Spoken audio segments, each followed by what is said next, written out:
my name is KP Balan. As some of you guys know me as a clinical tutor, I'm also a resident medical officer here in Perth. Now, those of you guys out there who has been following my videos and hearing me out, thank you so much for following me and thank you so much for all those positive comments. And also, please do leave questions down below. I'm more than happy to answer them for you. Now, for those of you who have been following me, we talked about last time what to do after AMC Clinical Part 2 in terms of getting a job. Now today we're going to talk about CVs, interviews, and also the selection criteria. Now, what is a CV? CV is basically a summary of what all you have attained in your life and your experience and your extracurricular activities and skills you possess. Now remember, this is a document that the hospital sees for the first time. They haven't seen you, they don't know who you are and what your experiences are. The CV represents you, all right? So there's two ways to go about it. One is to get it professionally made, which is what I did. My first CV, I made it professionally made. Now, for those of you who are getting it professionally made, choose a company that has done specific positions for resident medical officer, intern, or even a registrar if that is a position you'd like to fill. Okay? Now, when you're doing these applications, make sure that they're done doctors before and they know the hospitals that you're applying for. All right? It's very important. Now, this is not mandatory. For those of you who are applying on your own or you're doing the CV on your own, there are multiple templates that you can get out there online. Use one of the templates and don't copy them, but make sure that they're short sentences describing who you are and also that you make sure that they're concise. Okay? Second, grammar must be correct. Get it checked by multiple people, not just you or your spouse, but multiple people to see if that's correct. 2. The formatting must be good.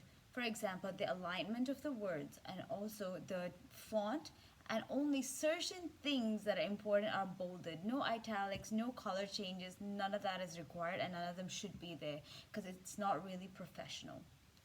Now, apart from that, the selection criteria, the CV should always start with what is your education background and then your job experiences and the exams you've cleared, and then you go into your what are your skills, what are the research papers you've done, what languages you speak, the driver's license status, and all those other knickknacks part of the CV. All right? Now, apart from that, let's move on to the selection criteria. What is the selection criteria? These are a bunch of questions that is given for a particular position by the hospital. Now, when you do these questions, please make sure that you relate each question to your situation or an experience that you've gone through. All right? So how do you answer these selection criteria questions? Well, there's a format called the STAR format. All right? So STAR, the S stands for situation, the T stands for task, the A stands for action, and R stands for results. All right? Now, when you answer this, please make sure the selection criteria cannot be more than 2 pages. Try keeping it to a page and a half. And so, therefore, each question should be a paragraph, no more than that. Okay? So, start. The S stands for the situation. So, when they ask you a particular question, from your own experience, relate a situation that relates to the question, and you're just explaining that. And that's how you start the paragraph. Then, the T are the task. What was the task that was expected by you by that hospital or in that situation, and then the action is how did you go about it, and what are the challenges you faced, and how did you take action against those challenges in relation to the question that they asked in the selection criteria. All right? Does that make sense a little bit? So basically, it's the action and how you answer the question to the selection criteria. And last but not least, the result. What was the result? What happened in that situation? And how does it pertain to this question?